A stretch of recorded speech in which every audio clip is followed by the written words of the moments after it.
అందరికీ నమస్కారం అండి. ఎలా ఉన్నారు? బాగున్నారా? ఈరోజు అయితే నేను పెరుగు చారు, మేమైతే మజ్జిగ చారు అంటాం వీటిని. నేను గడ్డ పెరుగుని ఇలా కొంచెం అదంతా కూడా మజ్జిగలాగా చేసుకున్నా, కొంచెం గట్టిగా చేసుకున్నా. మరీ అంత జోరుగా ఉన్నా కూడా బాగుండదు అనమాట. సో ఇవన్నీ నేను దీంట్లోకి ఏమేమి కావాల్సినవి అని చెప్పేసి అల్లం చిన్న చిన్న ముక్కలుగా కట్ చేసి పెట్టుకున్నా, పచ్చిమిర్చి, ఇంకా ఉల్లిపాయలను అయితే ఇలా చిన్న చిన్నగా వేసుకోవాలి, అప్పుడే బాగుంటుంది. ఇంకా కరివేపాకు, ఇవన్నీ కూడా నేను ముందుగానే రెడీ చేసి పెట్టుకున్నా. ఇప్పుడు మనం దీన్ని ఎలా ప్రిపేర్ చేసుకున్నామో చూసేద్దాం. సో ఇదైతే కొంచెం ఇలా గట్టిగా ఉందనుకోండి, అప్పుడు మీరు వాటర్ యాడ్ చేసుకోండి. నాకైతే ఈ కన్సిస్టెన్సీ సరిపోతుంది అనిపిస్తుంది. నేను దీంట్లోకి ఉప్పు ఇంకా పసుపునైతే యాడ్ చేసేసుకుంటున్నా.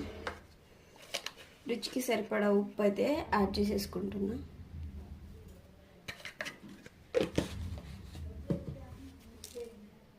పసుపు అయితే దీనిలో మెయిన్ ఇంగ్రీడియంట్స్ అని చెప్పాలి, దీన్ని కూడా కొంచెం యాడ్ చేసుకుంటున్నా. మొత్తం ఇలా కొంచెం వేసేసుకొని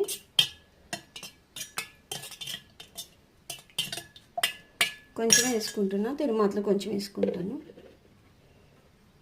సో దీనికోసం ఇది తిరుమాత వేయాలి కాబట్టి దీనికోసం ఒక గిన్నె పెట్టుకున్నా.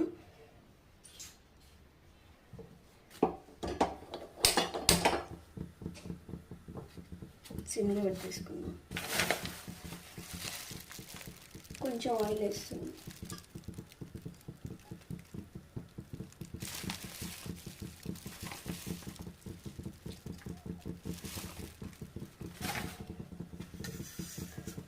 ఆయిల్ హీట్ అయిన తర్వాత దీనిలోకి జీలకర్ర, ఎండుమిర్చి, ఆవాలు, ఈ తిరుమల గింజలు అయితే వేసేసాను.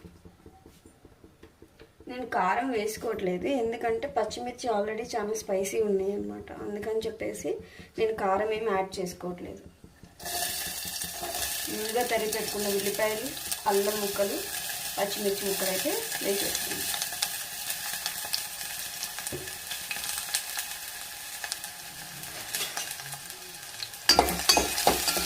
కొంచెం వేగనిద్దాం.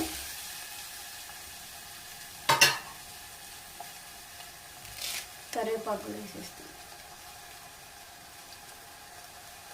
పసుపు ఇందాక కొంచెం వేసాను కదా, కొంచెం వేస్తాం.